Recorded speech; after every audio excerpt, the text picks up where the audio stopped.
Hi everyone, so today we're going to start looking at drawing and presentation skills for product design. So in the first half term, typically what we do is try and cover each one of these areas. Hopefully they're not something that's brand new to you, it's something that you've sort of got an interest in and like a good set of skills to begin with. I just want to show you what skills you need and how to develop a bit further. So drawing and presentation skills basically refers to any way you can communicate your design ideas to myself or to the examiners. So that could be with hand sketching, that could be with CAD CAM, or that could be with prototype modelling. So in terms of hand sketching, you'd expect to be able to do isometric drawing, 2-point perspective, orthographic drawing, and an exploded drawing. So those are sort of all the freehand sketching types you need to be able to do. CAD CAM skills, so we've got two key bits of software we need to be able to have a look at. That is 2D design and then Fusion 360. You can download for free Fusion 360 as soon as you have your college email address. As long as you register and say it's for educational use, you can get it free and you just update it every year. But you do need to be able to use both of those. One key reason being that it will let you use the laser cutter and then the CNC router as well. And then prototype modeling. So your prototype modeling can be whether you're making models out of foam, modeling foam, out of cardboard, with your laser cutting models. And then eventually what we will do is have a practical workshop induction as well, just so we know you are comfortable using each of the bits of tools and equipment. So all of that together is under the whole drawing and presentation skills banner. So basically the whole reason we got to cover all of that is in order to get the higher grades at A level, so we have to get a B or an A, you need to be able to use all of those methods as much as possible. If you just hand sketch and nothing else, so you don't do any CAD or you don't do any modelling, you won't be able to get higher than a D. It's the same with if you just focus at any one of those particular areas, you won't be able to get higher than a D. And then if you just use two, again, you won't be able to get higher than a B. So it's important that you can use a range of all of those skills as possible. It's quite likely that you might have a preference to one and you're really good at one compared to the others, which is absolutely fine. You can play to your strengths, but please don't shy away from trying some of the other techniques as well. So today we're going to focus on isometric drawing. So on the left of the screen is what the sort of level we expect of isometric drawing. So it's done a little bit roughly. So they're all drawn in isometric, they've all been used thick and thin lines, and they've all been cross-hatched a little bit. So it's not by any means a work of art, but that's sort of the level when we talk about isometric sketching, that's sort of what we're expecting from you.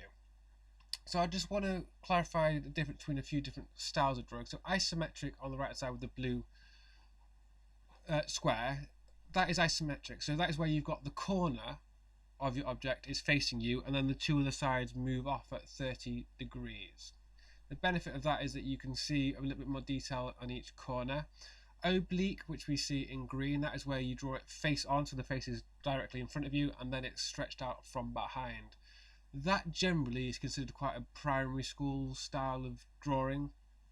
We need to try and avoid oblique drawing if we can do. No one really uses that in industry. The main one is isometric drawing. And then down at the bottom we've got 2-point perspective, but we'll go into that at another time. So we are just going to focus on the isometric drawing at the minute. So it's where you have that corner is right in front of you and then it stretches out at two sides. So if you've not seen it before, so that's typically what isometric grid paper looks like. You've got loads of those diamonds or triangles dotted all around the page and you sort of use them as a grid line. So obviously I'm hoping at this stage, if you've taken this at A level, you're comfortable with drawing in 3D. You may have a preference of your style of drawing in 3D, but we're going to have a look at isometric. I'm going to try and show you how to do it without using the grid paper if possible, because if you are required to do it in an exam, you won't have the grid paper in front of you. So those are just some basic examples where you can just try and practice drawing those in isometric as they are. So what I'd like to do is, if you've got your sketchbook open, just pause the video, have a go at just trying to draw those basic shapes first. So some of them are quite easy, some are a little bit more difficult, some have got curves in them. I am going to do a breakdown step by step of how to do it as well, but I just want to, first of all, in your sketchbook, just have a little practice, see where your skills currently lie, freehand isometric drawing those shapes. So with grid paper, so typically, as I said, it looks like that. There's a few simple rules to stick with. While you're just getting used to it, the basic rules are stay on the grid lines. So as long as your pencil always stays on the grid lines, you're always going to be right. Obviously, when you start doing curves or more complex shapes, you have to go off those grid lines and use construction lines to help yourself a little bit more. Make sure when you're using pencil, always please, that you do it nice and lightly to begin with, because as I say, there'll be construction lines that you then rub out later. So what you don't want to do is do everything too thick, and then you start rubbing it out and you smudge all over your page. And then what we've got here is just step by step of how to take an isometric rectangle and sort of build it up and turn it into a 3D sketch. So I'm now going to show you just step by step how to do a few basic shapes and how to turn them into things. Please don't rip any pages out of your sketchbook. I want to see all the practices, the bits that you've gone wrong. That's fine. I just want to see the journey of you practicing and using your sketchbook to improve your drawing skills. Before we start looking at trying to draw an isometric, I just want to show you some of the equipment I have ready to do my sketching. So obviously, the key thing we're going to need is some pencils. So always make sure your pencils are nice and sharp. You never want to try and draw with blunt pencils because it will never look very nice. Along with that, basic equipment, things like sharpener and rubber. Now that's not to say that we're going to make lots of mistakes, but we're going to use construction lines so we can rub them out later. I then got a rule. Now specifically I've got a steel rule. Now the benefit of a steel rule being that it will always start at the right measurement straight away, whereas if you use a plastic ruler, typically they will start with a little bit of a gap and then it will move. So a steel rule is always best to have. So I then have as well a collection of fine liner pens. So these vary from, and it will tell you on there, things like 0.5, so it's quite a thick head to it, down to 0.3, I've got a 0.8, which is a very thick one, like that. I have then got all the way down to things like 0.1. So having a big range of fine liner pens are really useful for helping adding detail to your sketches. Now you can go, some shops will let you just buy individual ones, some will let you buy a whole pack that have a big range of them. So it's up to you what you get, but a set of fine liner pens are vital to what we want to try and do. And then what is also quite useful is a set of these pens, coloured fine liners, because they let you add some more details in them. Typically you can buy these as a pack and you've got all your different colours. Some colours will get used more than others, but they're useful to have. And then of course when we're actually rendering and adding information, a very nice set of colouring pencils, rendering pencils, because you're going to need to add rendering and shading to your sketches as well. And then to put all of it in, of course, is my sketchbook. So you need to have an A4 sketchbook, okay, because anything smaller you can't really draw enough detail for the size that we're going to need. So hopefully you've got a nice brand new sketchbook. If it's a ring binder one, it's really perfect because you can just fold it over like that. So we said we're going to have a look at isometric drawing.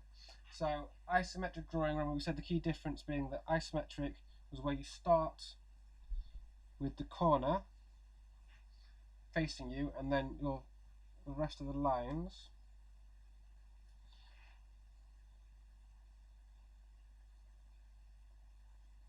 come further away like that.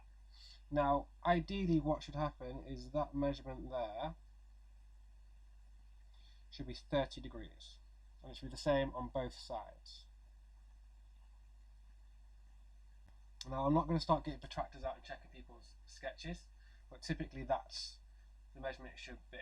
So once you've started with your edge right down the middle, extend the lines out and then you can just start to join them up. Like that. Now don't worry if you end up with extra lines, that is why we always say draw nice and lightly first, because we will just rub those out at a later date, and then you just join them up like that. Now obviously I have not planned this properly, so I've run out of space a little bit, but typically basic isometric square. So the other one we said of course was oblique. So oblique was typically where you have your object drawn face on like that, and then those lines were extended outwards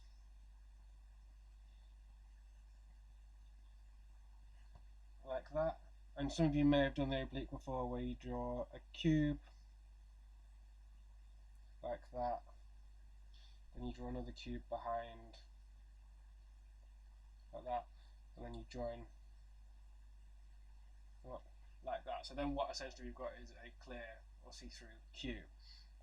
So we are really going to focus on isometric drawing because that's how most sketch in isometric.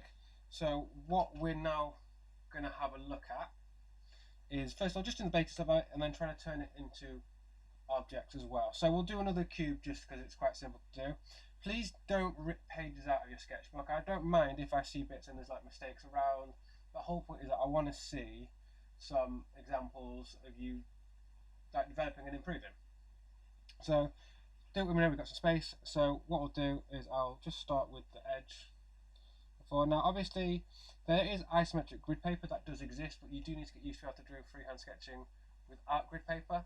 So start with the middle edge, come out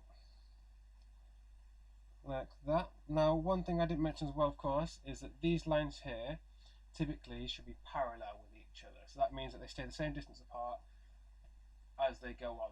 They never start to join together. Don't be afraid to move your sketchbook around. I do that all the time. Okay, you just find you get a better angle if you just move things around. So those lines are parallel, so they're never going to get any closer or further away from each other. And then I'm going to join them, so depending on what I'm trying to do, I'll join them together like that. And then same again, I'll do another line coming out like that. So that is the basics of our isometric cubes. Now once you've got that, you sort of use that then as a guide of how you will draw other things. So if you're, say, drawing a phone or a controller or a bottle or a sharpener or whatever it may be, you start with your construction cube to then try and turn that into something else. Okay, so for example, what I'll try and draw is if I sort of draw a phone, so I'll have another go at drawing a phone down here. So I'm not going to do a cube this time, I'm going to do a rectangle because phones are rarely in a cube form. So I'm then going to come out, so it's going to be a bit longer this time. So I'm not really using a ruler because that's not really freehand sketching. So if I've got something where I need to have a perfectly straight edge, I will do that, but for the most part it's just going to be freehand.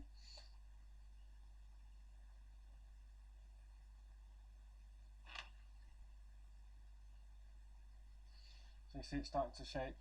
So I'm just after just a rough sort of size that I might end up doing an object like that.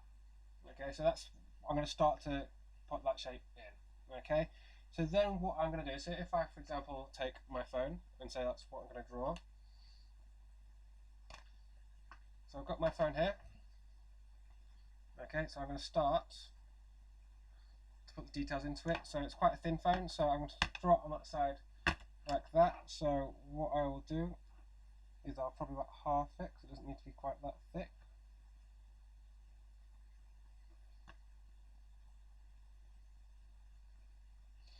Okay, and then I can join that up as well, come up across. So don't worry if you've got lines, excess lines, because like I say, they're all construction lines, they will be removed later. Just be aware it gets a little bit confusing if you have too many lines.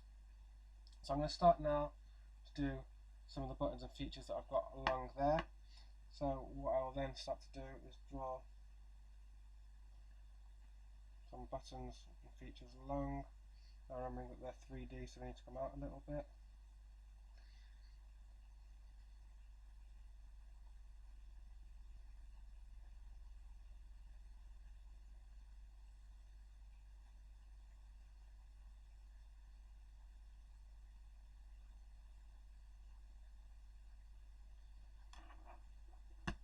And then so if I go on the top, so I need to have a few more features coming around the top.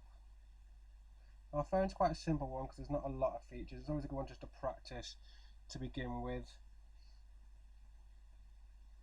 but there are more difficult ones to try and draw, which I do recommend you try and do.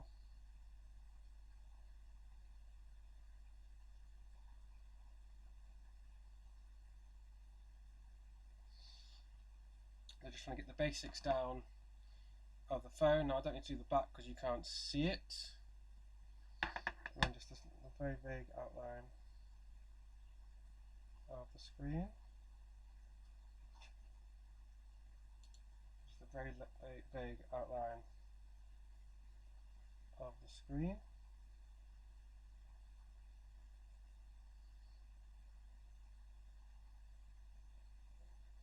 Okay, so that's the basics of the phone. That's not taking very long. I might need to round the edges off, the corners off a little bit because it's not quite as sharp.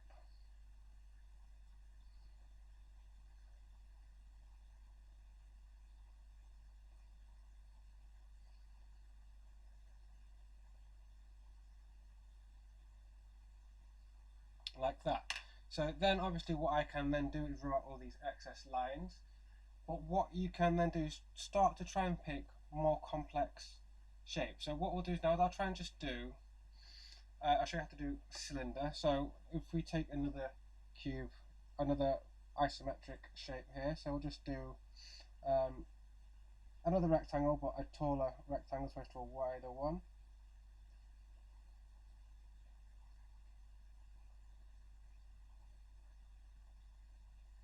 Like that. So if we're going to do a cylinder, so obviously a circle in isometric does not look like a circle in real life. So a circle straight on just looks like a circle, like that. But actually in reality, if you're doing a circle in isometric, it tends to look more ovally because you're not looking at it straight on, so it will be at a slight angle. So what it's good to do is it's got to go through the four edges like that. So I'm just going to freehand like this. Now obviously it's going to be tidied up in a second, so I'm just going to roughly where it needs to go, like that. And then once I've done that, I can start to bring it down.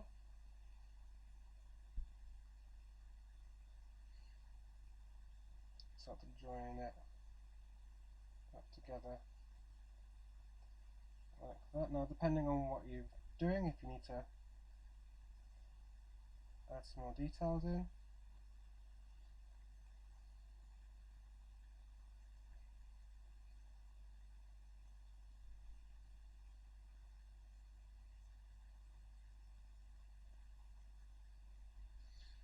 okay. And then again, if you want to try and add some more key details to whatever it is you are doing. So I'm just trying to draw the sharpener that I've got on my desk in front of me.